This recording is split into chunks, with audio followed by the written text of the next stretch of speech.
اللهم ألهمنا مراشد أمورنا وأعذنا من شرور أنفسنا برحمتك يا رب العالمين والحمد لله رب العالمين. Alhamdulillah summa alhamdulillah. Apa khabar sahabat-sahabat semua?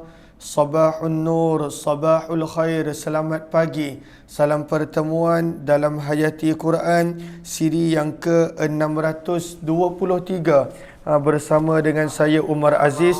Pertemuan yang mana kita mengharapkan kita beroleh ibrah, beroleh pengajaran dan beroleh manfaat daripada kalamullah Al-Quran. Sebelum kita mulakan, apa kata kita perbetulkan dahulu niat kita. Moga-moga apa jua yang kita buat, apa jua yang kita lakukan, mudah-mudahan kerana Allah Subhanahu wa taala. Nawaitu ta'alluma wa ta'lim wa tadhakkura wa tadhkir wa naf'a wal intifa' wal ifadata wal istifada wal hatha 'ala tamassuki bi kitabillah wa sunnati Rasulillah sallallahu alaihi wasallam wad du'a'i ila al huda wad dalalati 'ala al khair ibtigha'a wajhillah wa mardatihi wa qurbih wa thawabih. Amin amin ya rabbal alamin. Ahlan Nurda, kemudian Razi. Ahlan kepada sahabat-sahabat yang memberi salam. Waalaikumsalam my one dress. Kemudian Naim Sharif dan juga sahabat-sahabat yang lain yang berada di TikTok. Yang di FB ahlan Azima, Kak Jamila Ihsan, Kak Kamiza Muhammad Amil, Safia Sapian, Marwani Ahmad, Fatimah Cikmat, Yaya Lia, Salbiah Ali, Sapura Nilan, kemudian Mayasari Habibah, Nurazia Mukhtar, Ilmima Ahmad, Safia Sapian, Salma Haji Hassan, ahlan Habibah, Serina Abdul Rahman, Ija Rahman, Tuan Nur Rahim Sharif, Bunga Lawang, Virta Delima dan juga Seri Karti, Siti Zabidah Hassan. Terima kasih Kak Jamilah. Kemudian Azima, Zakia Muhammad Nin, Hajar Hazai, Jazakillah khairah Kak Jamilah. Kemudian Nur Fizah, Nur Razia Mukhtar, Nur Hayati, Salma Haji Hassan, Siti Amni, Nur Aini Abdul Manaf dan juga Hafsah Satibi, Haizun Baharum, ahlan Rozana Aziz, Jazakillah, terima kasih Kak Kamizah, serta Rahmah Ja'far dan juga sahabat-sahabat yang lain. Ahlan kepada sahabat-sahabat semua. Hari ini kita nak lihat ayat yang ke-17. Kepada yang ada Al-Quran, mohon untuk buka Al-Quran. Kalau tidak ada, maka boleh buka daripada phone ataupun nanti boleh rujuk ayat ini. Kita berada pada pertengahan ayat yang ke-17. Kita dah baca bahagian awal ayat, kita tak sempat nak habiskan.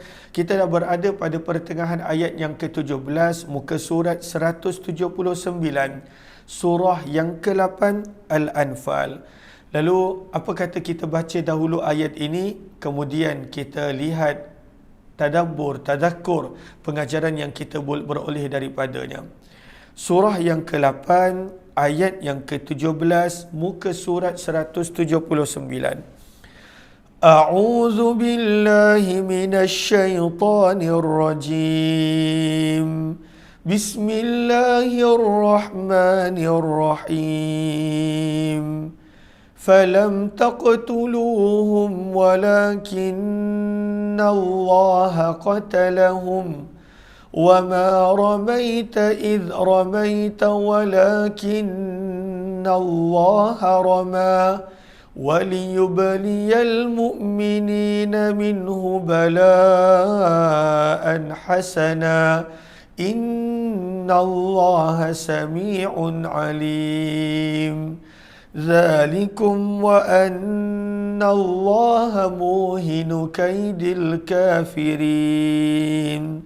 Sadaqallahul azim. Sadaqallahul azim. Kita lihat firman Allah pada ayat yang ke-17. Falam taqtuluhum walakinnallaha qatalahum. وَمَا رَمَيْتَ إِذْ رَمَيْتَ وَلَكِنَّ اللَّهَ رَمَى. Kita dah selesai tadabbur sehingga ayat yang tersebut. Kita nak sambung daripada firman Allah, وَلِيُبْلِيَ الْمُؤْمِنِينَ. Adakah sahabat-sahabat jumpa pertengahan ayat yang ke-17, surah yang ke-8, muka surat 179. Apakah terjemahannya? Firman Allah, waliyubli, dan Allah hendak menguji. Allah ingin menguji. Allah nak menguji. Ianya daripada perkataan bala. Bala maksudnya adalah ujian. Wa dan li, supaya, agar. Yubli, Allah berkehendak untuk menguji. Allah ingin untuk menguji. Allah nak menguji siapa? Al-mu'minin, orang-orang yang beriman. Allah nak menguji orang-orang yang beriman. Ujian yang bagaimana dalam peristiwa Badar ini? Firman Allah, minhu, ujian daripadanya, iaitu daripada Allah, balaan, dengan ujian hasana, yang baik. Lalu firman Allah, Allah nak menguji orang beriman dengan ujian yang datang daripadanya dengan ujian yang baik. Maka pengajaran yang pertama yang kita boleh dapat daripada mesej firman Allah, waliyubliyal mu'minin, Allah nak menguji orang-orang yang beriman. Perkataannya adalah al-mu'minin. Bererti seseorang itu lagi kuat iman dia, lagi banyak pada waktu itu Allah akan mengujinya. Sabda Nabi SAW dalam sepotong hadis, asyaddun nasi bala'an al-anbiya thummal amsal fal amsal. Sebab itu daripada banyak-banyak manusia yang paling tinggi iman adalah para nabi. Maka sabda Nabi SAW, yang paling teruk diuji adalah para Nabi SAW. Kemudian mereka yang menyamai, menghampiri pada waktu itu dekat kepada para Nabi. Lalu Allah Subhanahu Wa Taala suka menguji orang beriman. Sebab pada waktu itu dengan iman yang mereka ada, mereka akan kekal tenang. Dengan iman yang mereka ada, mereka pada waktu itu akan percaya kepada Allah Subhanahu Wa Taala. Maka pengajaran yang pertama yang kita boleh dapat daripada perkataan waliyubliyal mu'minin, bahawa ujian akan datang kepada orang yang beriman. Orang yang beriman ujian akan datang. Sama ada ujian yang tidak elok ataupun ujian yang elok. Sama ada ujian berupa musibah ataupun ujian berupa nikmat. Allah sentiasa menguji. Lagi-lagi bila seseorang itu beriman. Lagi tinggi keimanan seseorang, lagi tinggi ujian yang Allah berikan. Lagi tinggi kepercayaan seseorang kepada Allah, lagi berat ujian yang pada waktu itu Allah datangkan. Sebab itu para Nabi, ujian mereka adalah sangat-sangat luar biasa. Nabi Ibrahim, Nabi Nuh, Nabi Musa, Nabi Isa, Nabi SAW yang dikenali sebagai 5 Rasul Ulul Azmi, lihat ujian mereka. Para sahabat radhiyallahu anhum, lihat ujian mereka. Maka daripada sini kita nampak Allah menguji orang beriman sebab pada waktu itu dengan keimanan mereka, Allah tahu mereka akan kekal tenang dan tetap percaya kepada Allah Subhanahu Wa Taala. Kemudian perkataan yang kedua kita nampak minhu, daripadanya, iaitu daripada Allah. Maka daripada sini pengajaran yang kedua yang kita boleh dapat, kenapa pada waktu itu kita nak melenting, kenapa pada waktu itu kita nak mengamuk, kenapa pada waktu itu kita nak rasa putus asa. Padahal minhu, ujian datangnya daripada Allah. Ujian datang daripada Allah. Dan apakah Allah? Sifat Allah berulang kali kita baca Ar-Rahman, Ar-Rahim. Allah Maha Pengasih, Allah Maha Penyayang, Allah Maha Pengasih, Allah Maha Penyayang. Rauf, Allah Maha Penyayang.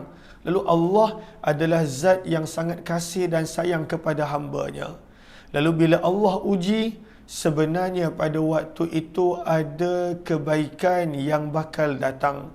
Ada sesuatu yang Allah nak berikan. Ada hikmah yang pada waktu itu tersembunyi yang kita tidak nampak. Ujian menjadikan manusia lebih kuat. Ujian menjadikan manusia lebih tabah. Ujian menjadikan manusia berusaha untuk memperbaiki diri dia. Lalu ujian sebenarnya ada manfaat dan kebaikannya. Lalu kita kena ingat, bila kita diuji dan kita rasa kita dah tak mampu, ingat perkataan ini, minhu, ujian itu datangnya daripada Allah. Dan Allah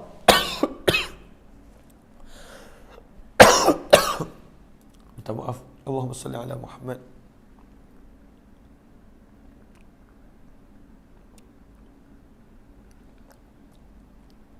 Alhamdulillah.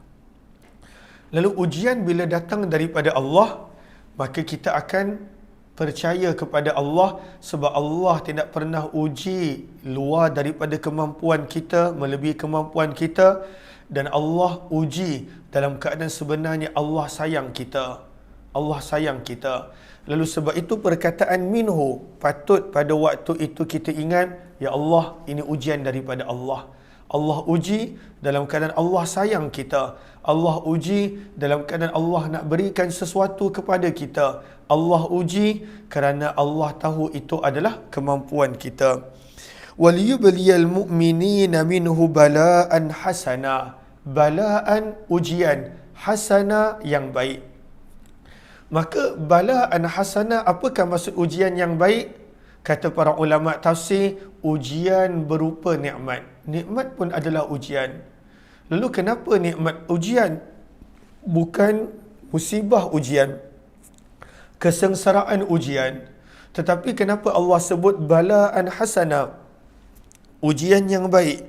Maka kata para ulama tafsir, maksud daripada ujian yang baik, macam contoh dalam peristiwa Badar ini, apakah ujian yang baik? Pada waktu itu nikmat kemenangan, nikmat beroleh harta rampasan, nikmat pada waktu itu dapat menang ke atas musuh yang telah lama mengganggu mereka. Lalu ini semua adalah nikmat. Dan nikmat kenapa Allah sebut sebagai bala'an hasanah, ujian? Kenapa nikmat adalah ujian? Maka dalam tafsir Al-Wasit menyebut liyazdadu syukurallah, supaya manusia menambahkan rasa bersyukur kepada Allah. Itu ujian nikmat. Apakah ujian nikmat? Ujian nikmat adalah supaya kita boleh bersyukur. Ujian musibah supaya kita boleh bersabar. Selalunya manusia nampak musibah adalah ujian, maka dia sabar. Tapi ramai orang yang gagal melihat nikmat adalah ujian sehingga dia tidak bersyukur. Maka Allah sebutkan di sini bala'an hasana, ujian yang baik. Maka pengajaran yang ketiga, ibarah yang ketiga, apakah dia? Bahawa nikmat disebutkan di sini sebagai ujian yang baik kerana Allah nak melihat dengan nikmat adakah kita bersyukur. Dan nikmat ini sangat luas. Kesihatan adalah nikmat, adakah kita bersyukur? Masa lapang adalah nikmat, adakah kita bersyukur? Kemudian keluarga adalah nikmat, adakah kita bersyukur? Kita dapat melakukan amalan yang baik adalah nikmat, adakah kita bersyukur? Kita dapat bangun pagi dalam keadaan masih bernyawa. Bila kita bangun tidur tadi, adakah kita bersyukur? Alhamdulillahillazi ahyana ba'dama amatana wa ilaihin nusyur. Kemudian apabila kita makan, adakah kita bersyukur? Ini semua nikmat. Maka Allah sebut pada ayat yang ke-17 daripada surah Al-Anfal, bala'an hasana. Nikmat itu adalah ujian yang baik. Kenapa pula nikmat adalah ujian yang baik? Supaya manusia boleh bersyukur. Itu ujian nikmat. Ujian nikmat nak melihat adakah manusia bersyukur. Ahlan-ahlan kepada sahabat-sahabat yang baru join. Ahlan-ahlan Zul, Imaza, Selena, Happy dan juga sahabat-sahabat yang lain juga di FB. Ahlan-ahlan Kamiza, ahlan-ahlan Zahra Alia, Zakia Muhammad Nin, Azimah, ahlan-ahlan kepada semua. Kita sedang berada pada ayat yang ke-17 daripada surah yang ke-8. Maka itu pengajaran yang ketiga, bala'an hasana. Kemudian Allah Subhanahu wa taala tutup ayat yang lalu sebab itu bila cerita tentang syukur, Nabi SAW ingatkan kepada Muaz bin Jabal, jangan pernah tinggalkan baca doa selepas solat, Allahumma a'inni, Ya Allah, bantulah daku ala zikrika, untuk sentiasa mengingatimu, wa syukrika, bantulah daku untuk mensyukurimu, wa husni ibadatik, dan bantulah daku untuk memperelokkan ibadahku. Jangan pernah tinggal doa ni, supaya kita boleh sentiasa bersyukur. Maka firman Allah, kita lihat balik ayat tersebut, ada 3 pengajaran yang kita boleh dapat. Sebenarnya banyak lagi, tapi kita lihat 3 pengajaran. Firman Allah, waliyubaliyal mu'minina minhu bala'an hasana, dan Allah menguji orang-orang beriman dengan ujian daripadanya, bala'an hasana, ujian yang baik. Maka kita patut ingat yang mana ini adalah peringatan daripada Allah untuk kita. Kemudian kita lihat Allah tutup ayat yang ke-17 ini dengan firman-Nya, innallaha, sesungguhnya Allah, sami'un, maha mendengar, alimun, maha mengetahui. Kenapa Allah tutup ayat ini dengan firman-Nya sami'un alim, maha mendengar, maha mengetahui? Dalam tafsir Al-Wasit pada waktu itu, penulis berkongsi dan menerangkan, Allah tutup yang Allah mendengar dan Allah mengetahui, nak mengingatkan kepada kita supaya jangan lupa untuk bersyukur. Jangan lupa untuk bersyukur, kerana Allah sentiasa mendengar apa jua yang kita zahirkan dengan syukur daripada lidah kita, ataupun kita lebih banyak merungut. Alim, Allah lebih mengetahui apa jua syukur yang kita zahirkan dengan tubuh badan kita, anggota kita, bahkan hati kita. Sebab itu di hujung ayat ini disebut innallaha sami'un alim. Allah bawakan perkataan ini sebagai al-hab, sebagai pemberi semangat dan galakan untuk manusia mensyukuri Allah. Banyak nikmat yang Allah bagi, untuk manusia menambahkan ketaatan kepada Allah dengan nikmat yang Allah bagi, untuk manusia meninggalkan maksiat, jangan melakukan maksiat menggunakan nikmat yang Allah bagi. Lalu itu 3 perkara yang disebutkan di sini, iaitu disebutkan Allah Maha mendengar dan Maha mengetahui, supaya kita sentiasa bersyukur, supaya kita menambahkan ketaatan dengan nikmat yang Allah bagi, supaya kita tidak menggunakan nikmat yang Allah bagi tadi pada kemaksiatan dan melakukan perkara yang Allah murka. Sebab itu Allah ingatkan, jangan lupa, innallaha sami'un alim, Allah Maha mendengar lagi Maha mengetahui. Maka ini adalah pengajaran yang keempat, bahawa antara cara untuk kita menjauhkan diri kita daripada maksiat, antara cara untuk kita nak menjadikan diri kita kekal bersemangat untuk melakukan ketaatan dan kebaikan, selalu ingatkan diri kita, Allah nampak kita. Tak malu ke kita dengan Allah? Allah nampak kita. Tak malu ke kita sedang buat maksiat? Allah mendengar kita. Tak malu ke apa yang lidah kita sebut? Allah mengetahui tentang kita. Tak malu ke kita tak bersyukur kepada Allah dengan nikmat yang Allah bagi? Lalu sebenarnya ini adalah latihan untuk kita pada waktu itu bersyukur, taat dan meninggalkan maksiat. Apakah dia? Innallaha sami'un alim. Allah Maha mendengar, Allah Maha mengetahui. Lalu sebab itu, dengan latihan tersebut seperti pada ayat ini, maka kita akan bertambah ketaatan, bertambah kesyukuran dan meninggalkan maksiat. Ahlan-ahlan kepada sahabat-sahabat yang baru join, Amirullah, ahlan-ahlan, Lucy, Atikah, kemudian sahabat-sahabat yang berada di FB yang mungkin baru join, ahlan-ahlan, Zakaria Shah dan juga sahabat-sahabat yang lain. Jangan lupa untuk bantu share, bantu untuk kongsi, bantu untuk sebar luas. Mudah-mudahan lebih ramai yang beroleh manfaat, insya-Allah.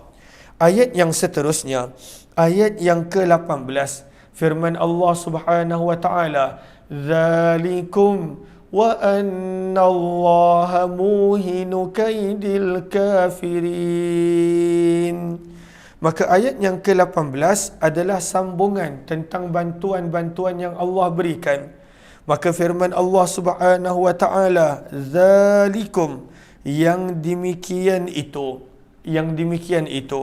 Apakah yang Allah maksudkan dengan demikian tersebut? Adalah ujian, adalah kemenangan, adalah nikmat. Ujian maksudnya nikmat. Ujian yang baik adalah maksudnya di sini adalah nikmat.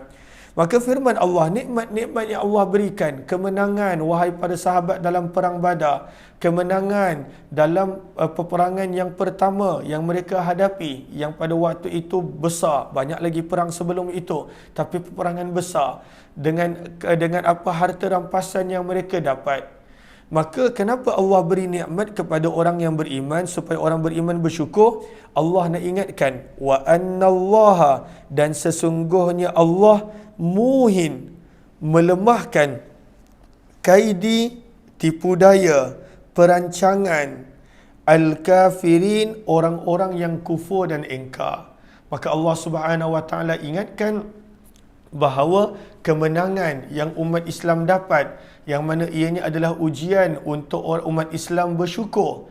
Tetapi dalam masa yang sama Allah ingatkan juga sebenarnya kemenangan perang Badar adalah cara untuk Allah melemahkan tipu daya orang-orang yang kufur, orang-orang yang enggan, orang-orang yang ingkar. Maka sebab itu disebutkan di sini, ianya adalah termasuk daripada nikmat yang Allah berikan kepada orang beriman. Apakah nikmat dia? Perancangan orang yang musuh Islam tak berjaya, itu adalah nikmat. Perancangan musuh Islam Allah lemahkan, itu adalah nikmat kepada orang-orang yang beriman. Maka sebab itu kata Ibnu Katsir rahimahullahu taala, maka ayat ini adalah khabar gembira yang lain. Wa hadhihi bisyaratun ukhra.